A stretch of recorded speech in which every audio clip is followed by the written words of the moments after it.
Marine debris, which is any human-made solid material that is disposed of or abandoned on beaches. This debris includes plastics, paper, wood, metal, and more across the world's coastlines. About 80% of marine debris comes from sources on land, and the other 20% comes from ocean vessels. They have estimated this amount to be about 8 million metric tons of plastic each year. Marine debris decreases the economic value and productivity of coastal regions, specifically tourism, recreation, and seafood industries. In the United States alone, 85% of tourism revenue comes from coastal ocean states. This has large effects on our marine life. Debris weakens our marine life's immune system, and more than 260 species are known to have ingested or been entangled by plastic debris. Pollution can affect animals in a number of ways, including destroying their habitats, poisoning the animals, and changing animals' migration patterns. It destroys their habitats because most animals thrive in areas that have good vegetation.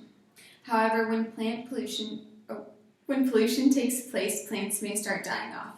If, for example, an industry poorly disposes of toxic chemicals, the vegetation cover in the region may be affected. Once vegetation reduces, animals will have nothing to eat and may begin starving. Poisoning is another factor because when pollution takes place in areas such as oceans or lakes, marine life starts dying off. Toxic chemicals mixing with the water causes poisoning to these animals, which have nowhere else to go. This predicament can cause mass deaths in marine life. It also affects migration because when an area is polluted and the food in the region is no longer viable, animals may opt to migrate. However, they may migrate to areas that are not conducive to their lifestyles. This will mean that a number will die off during migration and reproduction may be affected, causing the animals to greatly reduce in numbers.